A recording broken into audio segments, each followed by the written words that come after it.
algumas considerações antes de iniciar a aula de hoje. Primeiro, com relação ao tempo para retornar ao tema, a essa aula, ou a essas aulas.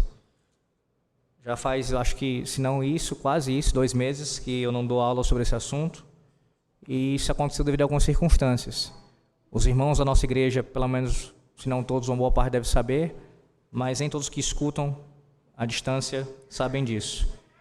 Então, teve situações onde eu não pude dar aula, por um motivo ou outro que aconteceu, uma questão para resolver, ou também as férias que vieram em janeiro.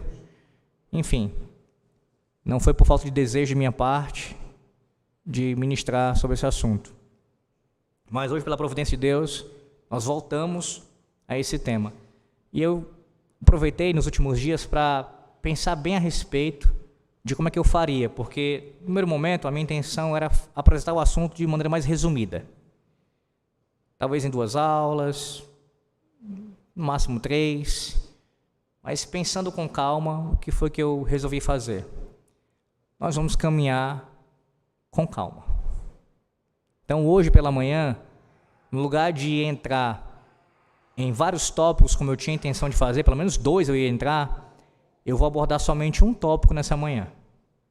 Eu quero falar do uso de instrumentos musicais citado, ou no caso a citação a esse respeito sendo feita nos Salmos. Somente esse ponto, tá? Porque esse é um argumento utilizado por quem defende o seu uso em nossos dias, usando exatamente o livro dos Salmos. Tá vendo? Os Salmos citam os instrumentos. Então eu quero, nessa manhã, meditar somente nisso. Somente nisso, tá bom, irmãos? Com o passar do tempo, não sei quantas aulas nós teremos, talvez mais 2, talvez mais 3, não sei. Nós veremos outros pontos também. Veremos o que o Novo Testamento fala sobre isso. Vamos considerar também ainda alguns aspectos históricos, argumentos que são utilizados também por outros teólogos ao longo da história da igreja. Citar outros argumentos contrários, ou seja, de pessoas que defendem os instrumentos, além desse argumento que eu vou citar nessa manhã. E como é que a gente responde a esses argumentos? Por exemplo, há um argumento que é muito comum, eu não vou trabalhar ele hoje, estou só dando ele como exemplo aqui.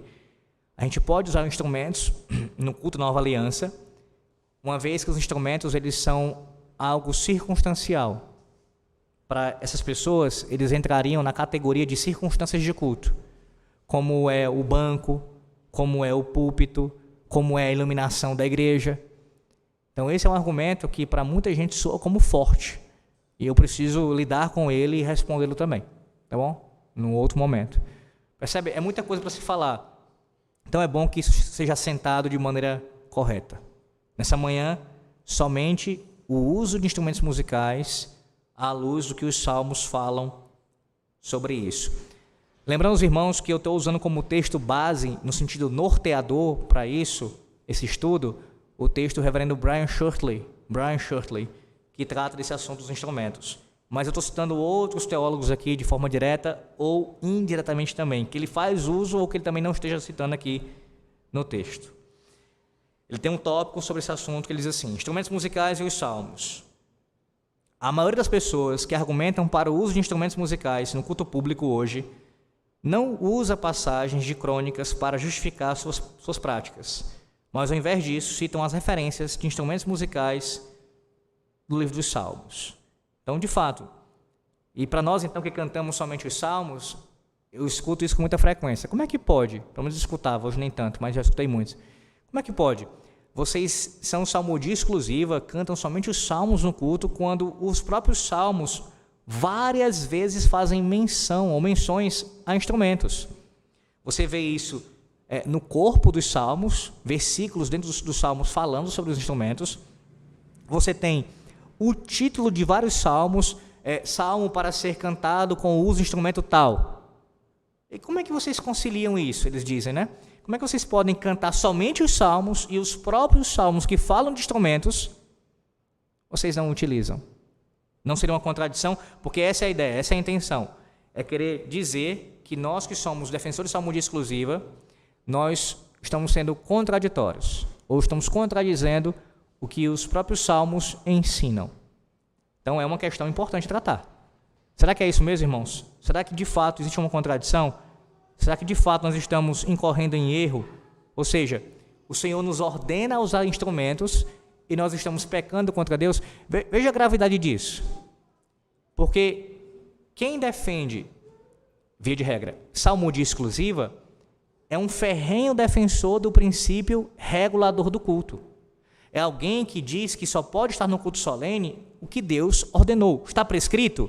Está. Então deve estar no culto. Não está prescrito? Está proibido. Então, se não foi ordenado, está proibido. Então, quem nos acusa disso, de contradição, está dizendo o seguinte: vocês estão deixando de cumprir algo que Deus ordena. Deus ordenou o uso de instrumentos e vocês não estão usando os instrumentos. Vocês estão propositadamente retirando algo do culto. Que os salmos falam sobre isso. Então, sinta aqui o peso do argumento, da acusação que é feita contra nós. Além, é claro, como eu disse, de demonstrar contradição em nossa fala. Mas há um sério problema com essa argumentação.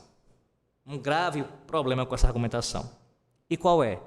E aqui eu quero já, no início, derrubá-la através dessa consideração. Os mesmos salmos que falam de instrumentos, não todos os salmos, mas muitos deles falam sobre instrumentos. Nos salmos também você encontra inúmeros elementos cerimoniais. Vários. Abra sua Bíblia no Salmo 20. Já deixa aí aberto no livro dos Salmos. Vamos lá para o Salmo 20.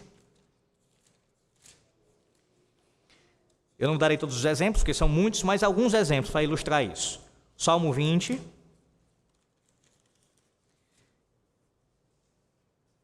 O verso 3. Lembre-se de todas as tuas ofertas de manjares e aceite os teus holocaustos. Então, o Salmo está falando de quê? De holocausto. Algo típico do culto cerimonial da Antiga Aliança. Há outros, como o Salmo 50, verso 8, o Salmo 51, verso 19, o Salmo 66, verso 13. Agora vamos ver um outro elemento cerimonial. Lá para o Salmo 26. O Salmo 26, verso 6. Salmo de Davi. Assim como o Salmo 20. Salmo 26, verso 6. Lavo as mãos na inocência e assim andarei, Senhor, ao redor do teu altar. O altar também, algo típico do culto cerimonial da Antiga Aliança. O Salmo 43, verso 4, o Salmo 51, verso 19, o Salmo 118, que é tão citado no Novo Testamento, verso 27, também citam o altar. Agora vá lá para o Salmo 101. O Salmo 101, vê um outro elemento agora, citado aqui. O Salmo 101, verso de número 2, verso 2. Aqui é uma referência à casa de Deus, ao templo do Senhor, lá na Antiga Aliança. Salmo 101, verso 2. Atentarei sabiamente ao caminho da perfeição, quando virá a ser comigo? Portas adentro em minha casa, terei coração sincero. 122 agora, que a gente canta aqui também muitas vezes na nossa igreja. 122. 122, verso 1. Alegrei-me quando me disseram, vamos à casa do Senhor. O que salmos estão falando, irmãos? Todos eles aqui. Eles estão citando elementos característicos da Antiga Aliança. Nós não temos mais holocaustos acontecendo no culto da Nova Aliança. Nós não temos mais nenhum tipo de sacrifício acontecendo, nesse sentido, né, sangrento.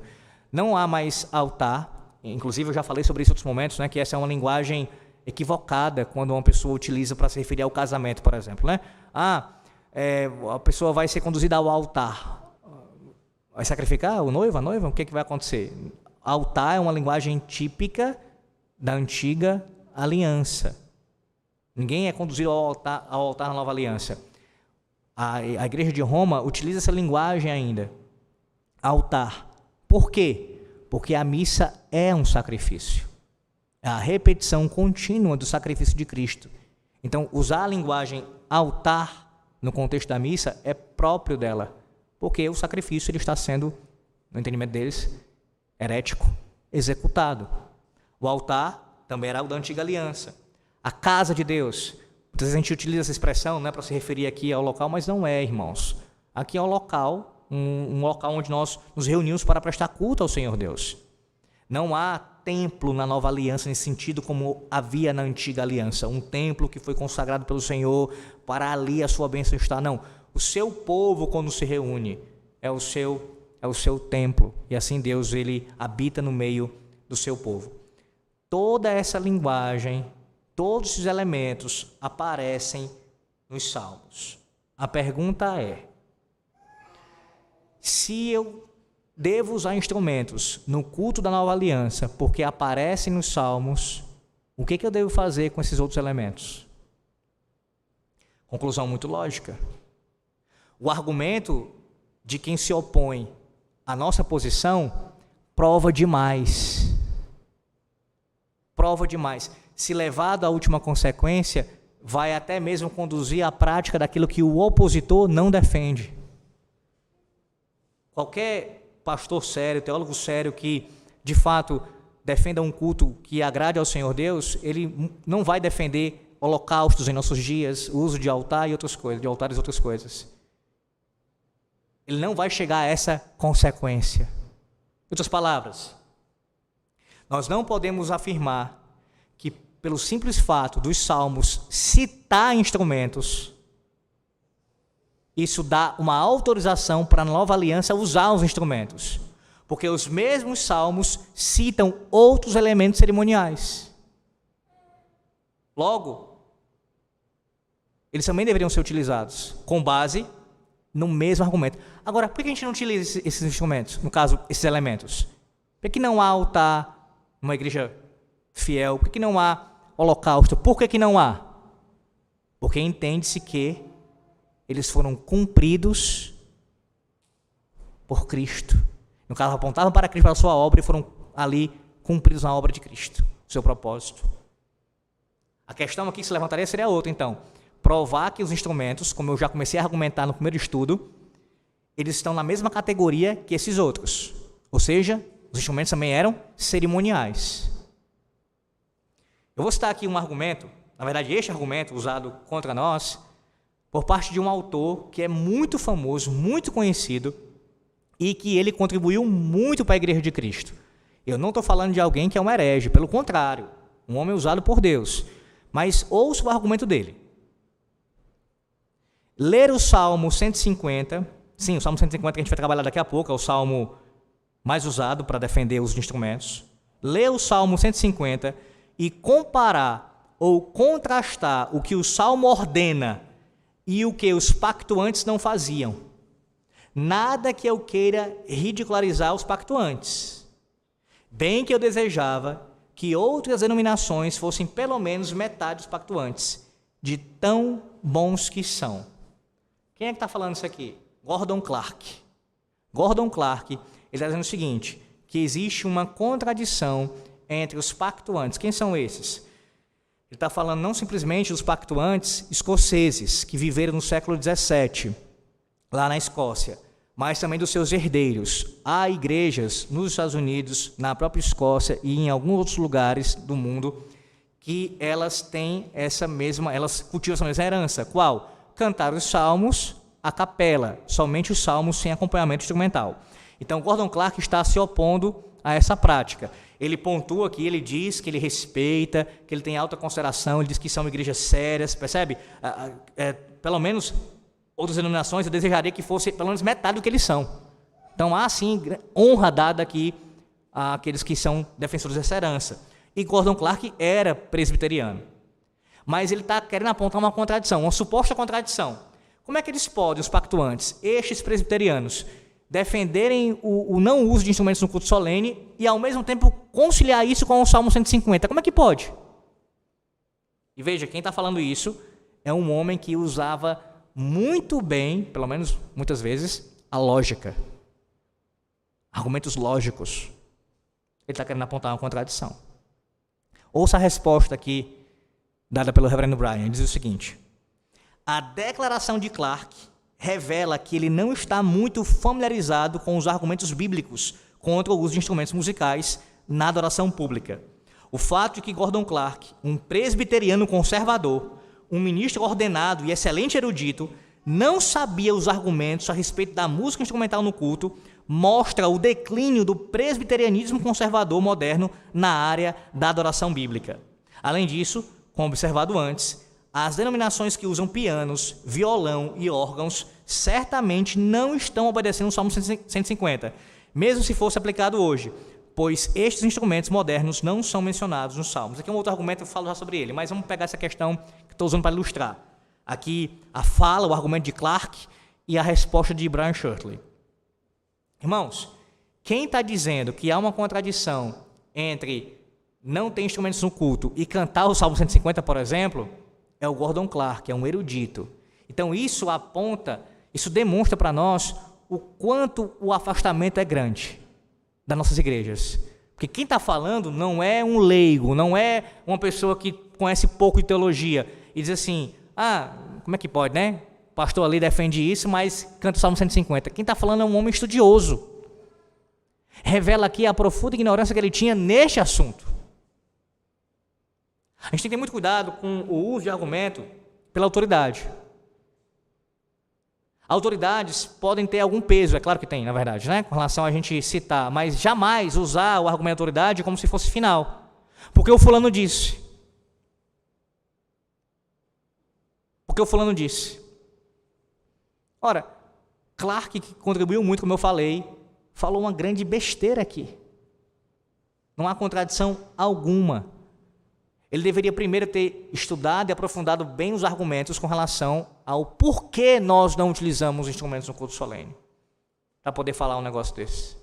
No caso, ele não falaria isso, se ele conhecesse.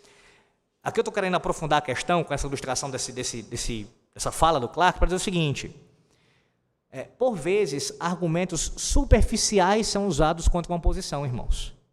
A gente tem que ter cuidado com isso, a gente tem que saber avaliar argumentos.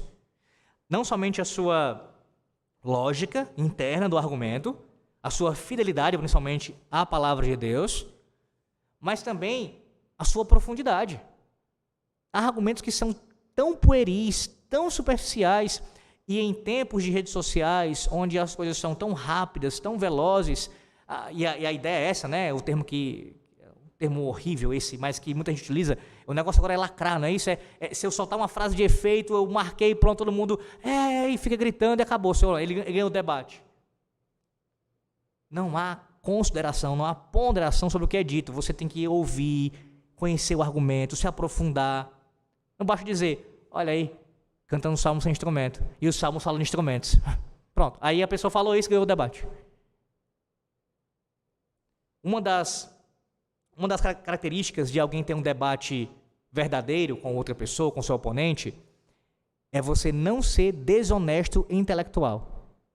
Ou não usar de desonestidade intelectual. E como é que a gente utiliza desse artifício quando alguém está sendo maldoso, né? Uma das maneiras, não conhecer bem o argumento do adversário. E aí você incorre na falácia do espantalho. Você faz o quê? Você cria um espantalho daquela posição. E aí o que vai acontecer? Você começa a bater no espantalho. Mas você não está batendo na posição dele. Você não está batendo no que ele defende de fato. Você não está combatendo o argumento dele. Você está batendo numa coisa que você inventou. Ele não defende isso. Então, uma coisa, veja, um erro acaba levando a outro, e levando a outro. Então, conheçamos bem a posição adversária, a posição contrária, para poder, depois de entendê-la, responder ao que ela diz. Você está dizendo isso, isso e isso. Pronto. Pois isso não é assim, por isso, por isso, por isso, por isso. Se Gordon Clarke cometeu um erro desse, agora você imagina como é que está o estado das nossas igrejas. Não só com relação a esse assunto, mas com relação à adoração bíblica. Como Deus deve ser cultuado. Muito distante do que Deus ordena. Sem dúvida. Bem, então qual é o ponto aqui? Antes de dar o exemplo do Salmo 150. Eu quero que fique bem claro aqui para vocês. O argumento inicial aqui para refutar essa ideia. Primeiro ponto aqui, para fundamentar bem. Nós não podemos afirmar que o mero fato dos salmos citarem instrumentos, uso de instrumentos, dá ou garante alguma legitimidade do uso deles na nova aliança. Somente o fato de citar. Por quê? Porque os mesmos salmos citam outros elementos cerimoniais. Então, se for só isso, logo, tais elementos deveriam também ser praticados em nossos dias, no caso, existir em nossos dias. Então, aquele que defende os instrumentos, é aqui onde eu quero chegar, não pode utilizar esse argumento. Os salmos falam de instrumentos, só que ele não pode usar esse argumento. Ele tem que aprofundar a defesa dele. Ele vai ter que usar um outro argumento, porque você vai responder, mas tá bom, os salmos também falam de incenso, falam de altar, falam de templo, falam de holocaustos. E aí, vai sacrificar? Percebe? Só o fato de falar não garante aqui a sua prática. Mas agora vai lá para o Salmo 150. O Salmo 150. Quero que você veja o Salmo 150, porque é o salmo que ilustra bem essa questão aqui, que é muito usado por quem defende instrumentos no culto solene.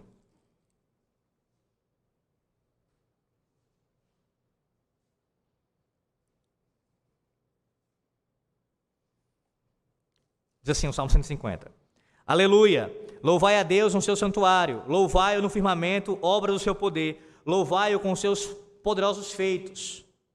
Louvai-o consoante a sua muita grandeza, louvai-o ao som da trombeta, louvai-o com saltério e com harpa, louvai-o com adufes e danças, louvai-o com instrumentos de cordas e com flautas, louvai-o com símbolos sonoros, louvai-o com símbolos retumbantes.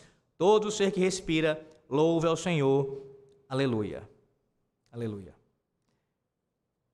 Bem, você vê que o Salmo aqui cita vários instrumentos. E aí, como é que a gente responde a isso? Pastor, o Salmo está dizendo, os instrumentos devem ser utilizados para adoração a Deus. Primeira forma de responder esse argumento. Tenham em mente qual era o público original desse Salmo. Toda vez que a gente vai ler a Bíblia, a gente tem que ter isso em mente, tá, irmãos? Porque muitas vezes a gente se perde com relação a isso. Você vai ler 1 de Pedro, dá esse exemplo que eu estou pregando em 1 de Pedro, né? Pedro escreveu isso aqui pensando na igreja, nossos dias, pensando em mim. Espera aí. Todo autor bíblico tem um público original. Para interpretar corretamente o texto bíblico, passa por isso. Primeiro eu tenho que entender para quem ele estava escrevendo. Isso não significa dizer que o autor, até porque o autor último é o próprio Deus, o Espírito Santo de Deus, não tinha o alvo aqui, chegar em mim, chegar na igreja nossos dias. É claro que tinha. Mas eu não posso pular essa etapa, percebe? Para interpretar corretamente o texto, eu preciso primeiro entender qual é o seu público original. Para só então depois eu pensar nos públicos posteriores, ou no público posterior. Pastor, mas o que isso tem a ver com esse Salmo 150 e a resposta ao argumento deles? Tem tudo. Quando o público original recebeu esse salmo, no caso os judeus ali, eles entenderam que os instrumentos musicais poderiam ser utilizados fora do contexto do culto cerimonial. Eles entenderam dessa forma? Ou seja, o salmo aqui era uma garantia, era uma chancela de que poderia utilizar os instrumentos fora do contexto do culto cerimonial? A resposta é não. Por quê? Lembra do que eu falei sobre a sinagoga? Eu vou aprofundar isso em outro momento, não hoje. A sinagoga, ela foi criada, no caso, ela começou a ser, foi criada nesse período, no período do cativeiro babilônico. E a sinagoga era exatamente um local onde o povo de Deus se reunia para adorar o Senhor, para ali buscar a instrução da palavra, cantar os salmos, orar, fora do contexto do culto cerimonial. O povo foi levado da sua terra, Jerusalém, para a Babilônia, e eles estavam agora sem o quê? Sem o templo. Sem poder prestar o culto ordenado por Deus, o culto ali cerimonial, o sacrifício e tudo mais. Então eles começam a criar sinagogas para que houvesse pelo menos o quê? A instrução pública da palavra, meditação nas escrituras, oração, cantar os salmos. Então eles se reuniam para adorar o Senhor. Tem muitas provas disso. Um exemplo, o Salmo 137, que eu citei no primeiro estudo. Lá eles declaram o quê? Estão cantando no contexto do cativeiro e dizem, nós penduramos todas as nossas harpas. Ou seja, nós não estamos agora no contexto cerimonial, no contexto do culto cerimonial. Estamos adorando a Deus, cantando esse salmo aqui, sem as nossas harpas, sem os instrumentos musicais, que eram próprios do quê? Do culto cerimonial. Em outras palavras, quando o povo foi levado em cativeiro e não tinha mais o templo para adorar o Senhor no templo, eles adoravam a Deus nas sinagogas, com um culto muito mais simples, enxuto. E na sinagoga não havia uso de instrumentos musicais para a adoração a Deus. Não tinha. Então eles, mesmo com esse Salmo 150, e depois, estou falando depois, até o século XIX, que é quando, em 1810, as sinagogas passam a ter oficialmente instrumentos. Eles entram na sinagoga como uso para adoração pública. Pois bem, por vários séculos, durante os séculos passados, vários séculos, eles não adoravam a Deus nas sinagogas usando instrumentos. Então eles não entendiam que o Salmo 150 deveria ser interpretado dessa maneira. Como? O salmista não está dizendo que o uso de instrumentos aqui pode ser feito em adoração pública a Deus fora do contexto cerimonial. Segundo lugar, e aqui citando de maneira mais direta o argumento do reverendo Brian, esta escritura pode ser apenas usada como justificativa para o culto da nova aliança, se fosse isolada do resto da Bíblia. Um princípio bíblico que nós temos que sempre ter em mente, de interpretação bíblica, é que a Bíblia interpreta a própria Bíblia. O contexto mais amplo, meus irmãos, da palavra de Deus nos ensina que os instrumentos, e eu falei sobre esse primeiro estudo, se você não ouviu ainda, escute lá o primeiro estudo, o uso de instrumentos fora do culto público, do culto cerimonial, era um uso relacionado a ações, por exemplo, de felicidade, de alegria por uma festa, por uma ocasião festiva de casamento, ou mesmo de contextos de guerra, uma vitória numa guerra. Então, o uso deles, fora do contexto do culto cerimonial, não era num outro tipo de culto. Era o quê? Era em momentos que não estava diretamente ligado à adoração pública a Deus. Isso com os outros textos bíblicos falando a este respeito. Outra coisa bem importante. O uso de instrumentos na Bíblia. Lembra que eu falei sobre isso? 3 questões básicas. Além do contexto em que eles eram usados, você tem que lembrar de 2 coisas. Quem usava, quem tocava e quais instrumentos eram utilizados. Vamos ver isso no Salmo 150. Olha aí. O Salmo 150 fala de uma adoração universal e cita alguns instrumentos aqui. Se o ensino bíblico como eu já ensinei, como eu já mostrei para vocês, de que só podia estar no culto solene, no caso, na adoração cerimonial da Antiga Aliança, uns instrumentos que Deus prescreveu, qual é a conclusão? Se alguém quiser usar o Salmo 150 para usar instrumentos na Nova Aliança, ele tem que usar quais instrumentos? O que Deus ordenou. Outros textos, como eu citei, Crônicas, enfim, mostra que Deus ele designou Davi para dizer, e os sacerdotes, quais instrumentos estariam presentes. Ou seja, não é que eles podiam escolher, eu vou colocar esse aqui, porque esse aqui casa melhor com essa música, eu vou usar esse aqui porque fica melhor para esse momento. Não. Os instrumentos foram prescritos por Deus. E aqui ele cita alguns instrumentos que devem ser usados para adorar ao Senhor. Então, se o Salmo for usado para os instrumentos da Nova Aliança, então, quais instrumentos vão ser utilizados? O que o Salmo cita. Eu não tenho autorização para usar qualquer instrumento. Eu tenho que usar os que Deus prescreveu. Porque Deus deu o modelo de quais instrumentos seriam utilizados. Não somente esse Salmo, mas em outras passagens bíblicas. Outra coisa. Quem vai tocar? Quem vai usar? Quem tinha autorização para poder utilizar eram os sacerdotes levitas. Não eram todos. Então, o argumento, mais uma vez, ele acaba provando demais. Se eu uso esse salmo para dizer que instrumentos podem ser utilizados no culto da Nova Aliança, logo, então eu tenho que dizer o seguinte, todo mundo na igreja tem que tocar um instrumento. Porque senão ninguém está adorando o Senhor.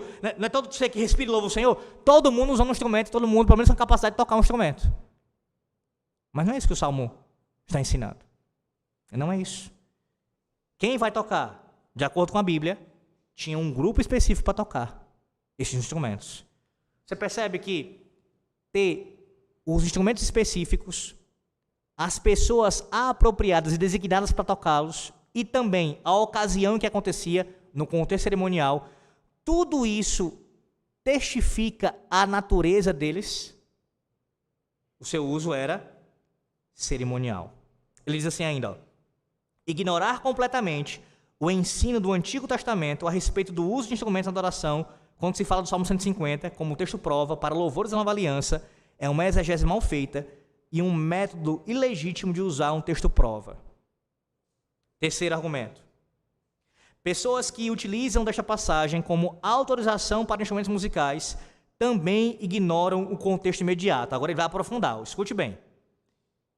Esta passagem, pense nisso, ela deve ser entendida literalmente, tudo que é dito aqui, ou é uma maneira poética de falar do povo de Deus oferecendo louvores dedicatórios e com fervor por toda parte?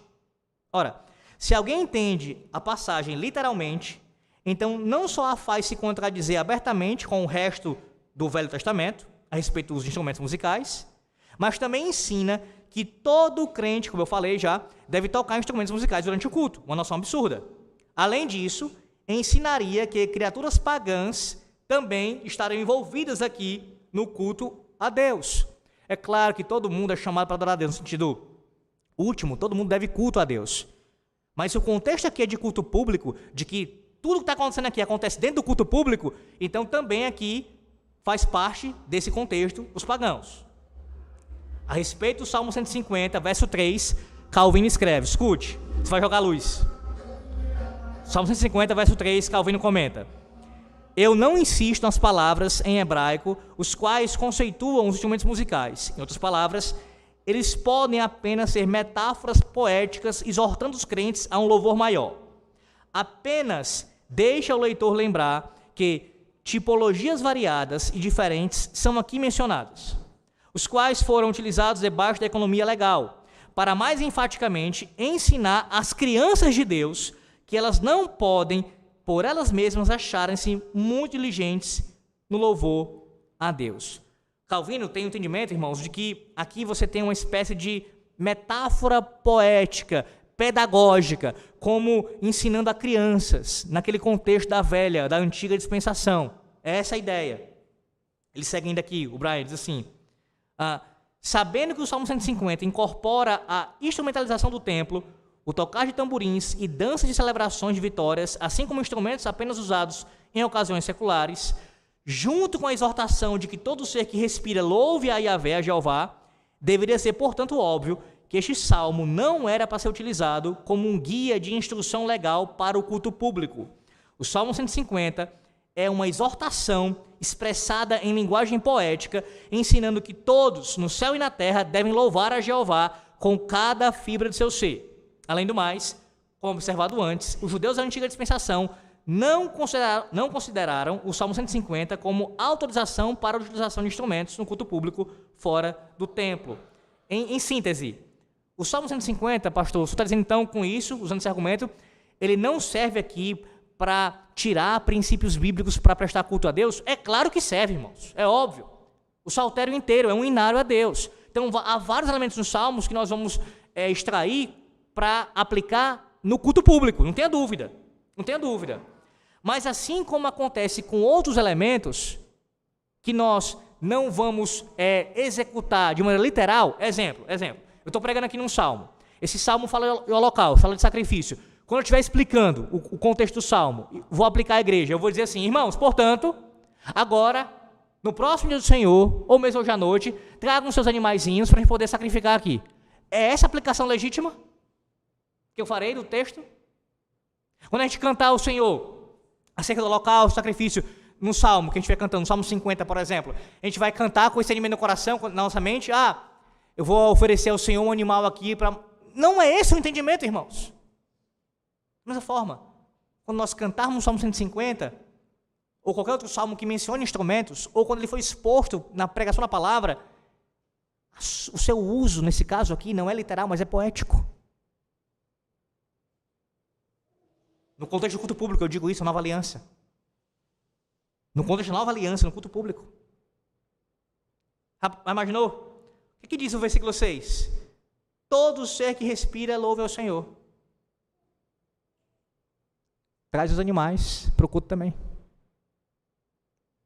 Traz tudo. É isso que o Salmo está dizendo? Que tudo isso daqui, em outras palavras, o Salmo está dizendo que tudo isso daqui deve estar presente no contexto do culto público na Nova Aliança? É claro que não, irmãos. Ele diz assim, ó.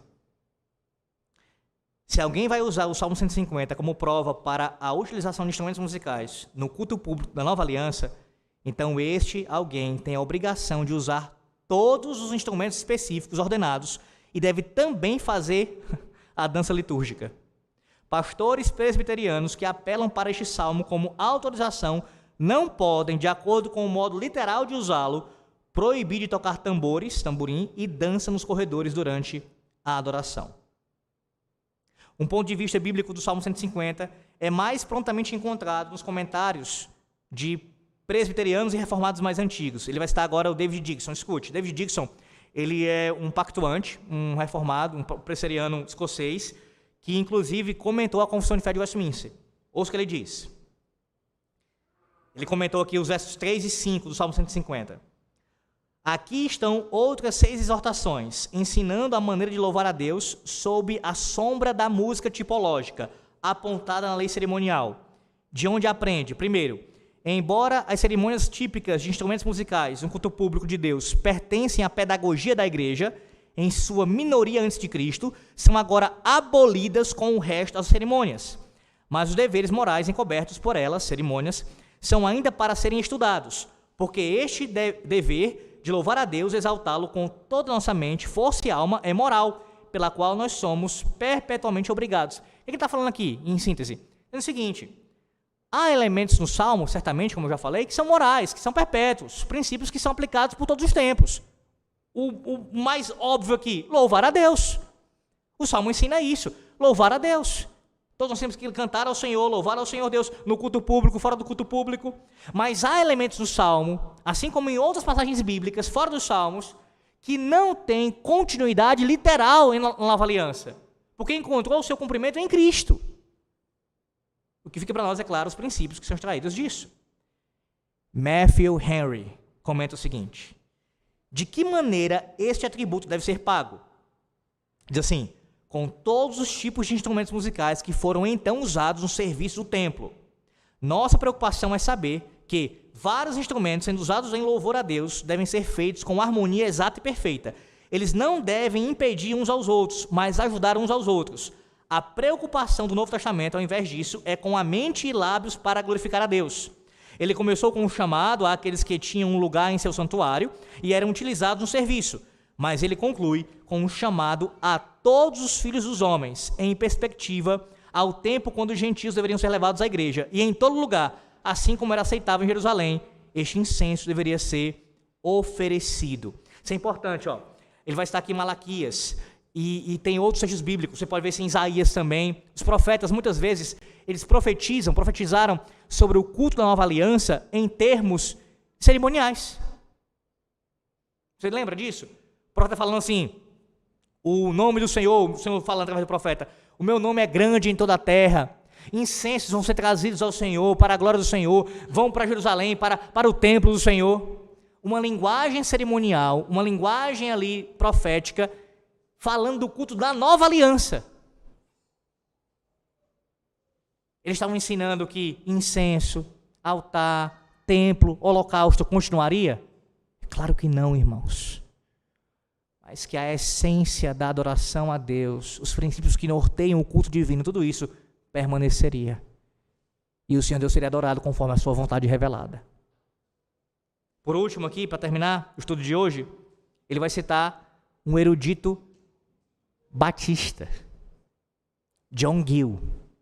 John Gill, que era defensor da salmodia exclusiva também. Ele diz o seguinte: louvai-o com saltério, os quais as músicas eram cantadas, e com harpas, que eram instrumentos.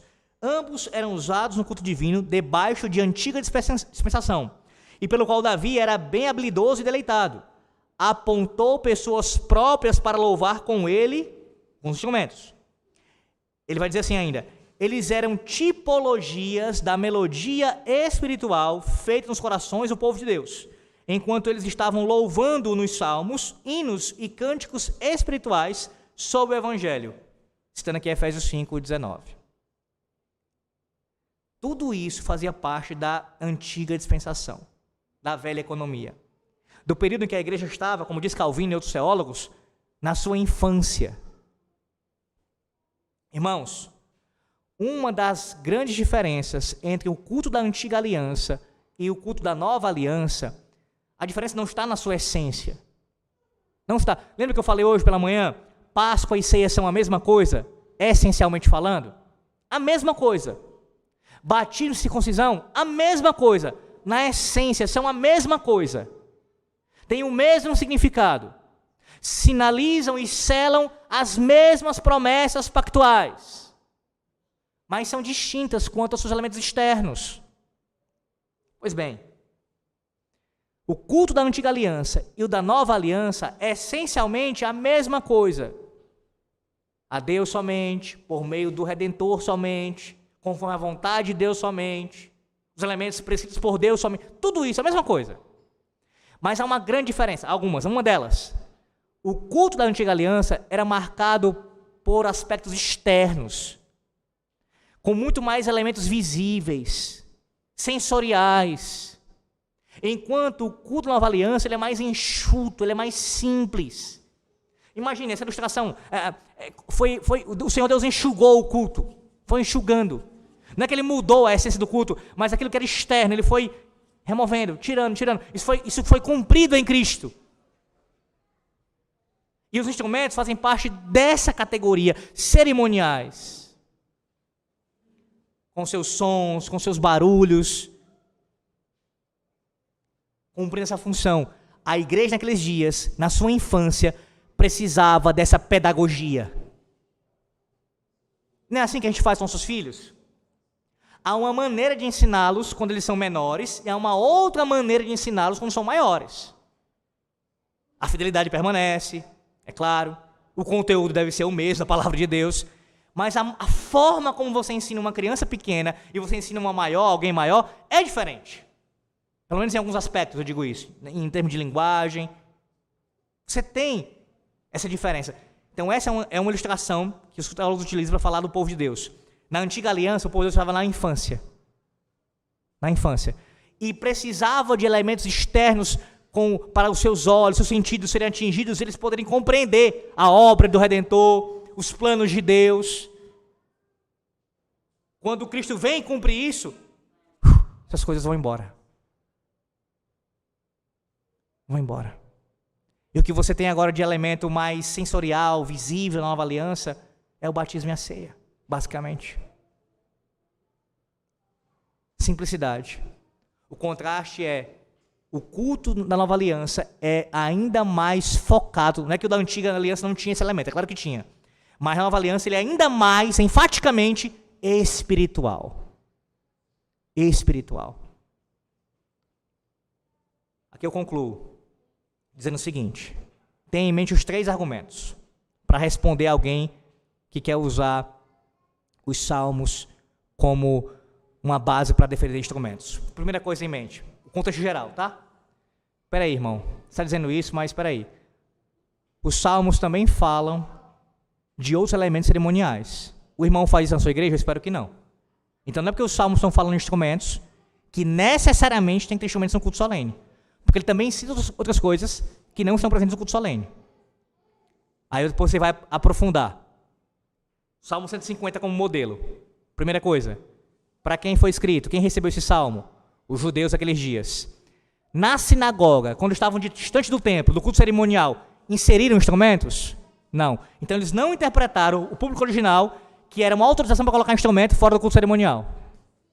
Segundo, o Salmo 150, se estiver aprovando os instrumentos no contexto da nova aliança, vai contraditar todo o ensino bíblico sobre os instrumentos. Onde eram usados, culto cerimonial. Por quem eram tocados, ou seja, pelos levitas, e quais eram usados. Então se limite a usar somente estes. Em último lugar, como eu falei, acerca aqui da infância da igreja, acerca aqui do período em que isso acontecia, e entendendo também as outras complicações que existem se você defender esse salmo, digo, o uso dele indevidamente, que defender ele se defender indevidamente com essa aplicação. Não há contradição, irmãos. Não há contradição. Uma das coisas que nós prezamos muito bem, e aqui eu tenho que falar nesses termos, é claro, não posso falar em outros termos, que nós, confessionais, prezamos é por coerência lógica. Se eu creio nisso, conduz a isso. Se eu penso assim, isso leva a isso aqui. Os contraditórios não somos nós. Os que dizem abraçar um documento confessional e viver outra vida, não somos nós. Os que dizem dizer, Deus deve ser adorado conforme Ele ordenou, e fazem qualquer outra coisa no culto, não somos nós. Então não nos acusem daquilo que vocês são. Isso é uma fala direta para aqueles que fazem isso. Não nos acusem do que vocês são, contraditórios, que arrebentam com a lógica, que não há lógica que vocês fazem muitas vezes. Não há contradição. Pelo contrário, há perfeita harmonia no argumento. Os salmos são cantados a capela, assim como outras coisas dos salmos não são praticadas, porque eram cerimoniais, como os instrumentos também eram. Amém. Vamos orar ao Senhor nosso Deus e assim encerrar o estudo de hoje. Senhor nosso Deus, te louvamos por tua palavra que foi ensinada. Mais uma vez, um assunto que para muitas pessoas ainda é difícil de entender, para algumas também com dificuldade de conseguir colocar em prática, mas nós cremos, ó Deus, que assim o Senhor nos conduzirá, conforme a tua vontade, a compreender aos poucos esse assunto. Te peço que abençoe os demais estudos também, que ainda virão.